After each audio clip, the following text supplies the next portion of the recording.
Hello everyone, I'm Carthu, and the title here is pretty self-explanatory. We will be discussing why Super Saiyan should have become base, specifically after Grade 4 was introduced, also known as full-powered Super Saiyan, in the middle of the Cell Saga. As the narrative at that point in the series also seemed to be headed in the direction of making Super Saiyan base, I think it's an interesting topic to cover. So first, let's start by discussing that narrative. In the middle of the Cell Saga, Goku and Gohan had entered the Room of Spirit and Time, also known as the Hyperbolic Time Chamber in the English dub of Dragon Ball Z, for 1 year. During that time, Goku sought to improve and surpass the Super Saiyan form. While he did discover Super Saiyans Grade 2 and Grade 3, he ultimately determined that these forms were useless for the upcoming fight against Cell, and in turn creates Super Saiyan Grade 4, which rather than being a new transformation, is a mastery of the original Grade 1 form. So what about Super Saiyan Grade 4 makes it so crucial here? Throughout its initial appearance, Super Saiyan Grade 4 was constantly described as being an equivalent to, or at least similar to, the normal Saiyan state, similar to the base form.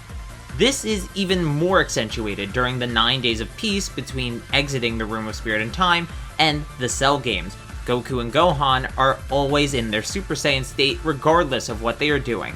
As far as we know, this includes sleeping as well, meaning there's no physical or mental effort required to maintain the form.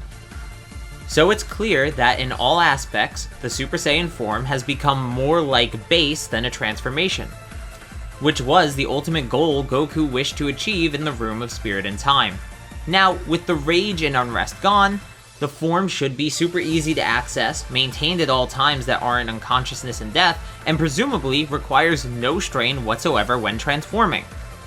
Right?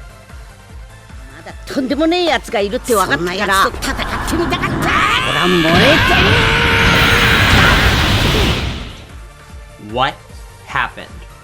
Well, more than likely, the concept was forgotten. In the modern series, Super Saiyan transformations are more akin to how they were at the beginning of the Android arc, rather than after Cell. Goku's eyes are rarely ever relaxed in the form anymore, and a lot of the times he's using rage to transform into it.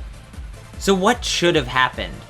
Making Super Saiyan the base form going forward. The characters should have no reason to go back to base form if Super Saiyan is so easy to sustain. This would also make the quicker acquirement of Super Saiyan by characters like Kaba and Caulifla, as well as Goten and Trunks, much less aggravating, because the series would have Super Saiyan in a place where it isn't that important anymore.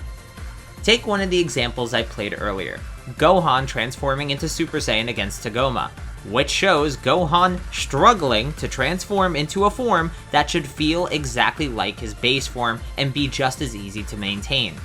Imagine that scene was a base Super Saiyan Gohan struggling to go Super Saiyan 2 or Ultimate instead. At least those forms seem to be harder to transform into if the body is not properly conditioned to do so. Finally, there's nothing at all to forget if characters never have to transform into Super Saiyan, which alleviates this inconsistency of transformation intensity that's prevalent throughout the series. I do want to emphasize the word inconsistency, by the way, because there are examples in Dragon Ball Super of characters effortlessly transforming into Super Saiyan, but the more intense ones shouldn't exist at all. So the direction the story read like it was going at the time of the Cell arc was Super Saiyan transitioning into the new base form. Perhaps this would have been an excuse for Toriyama to not have to color in hair anymore if this were to have happened. But maybe that's just a wild guess, and I'd love to hear what you guys think about this topic in the comments down below. Should Super Saiyan stay a transformation? Should it have become the base form, or should something else entirely have happened? Let me know all your thoughts down below. Make sure you hit the like and subscribe button if you guys enjoyed the content, and I'll talk to you next time. Peace!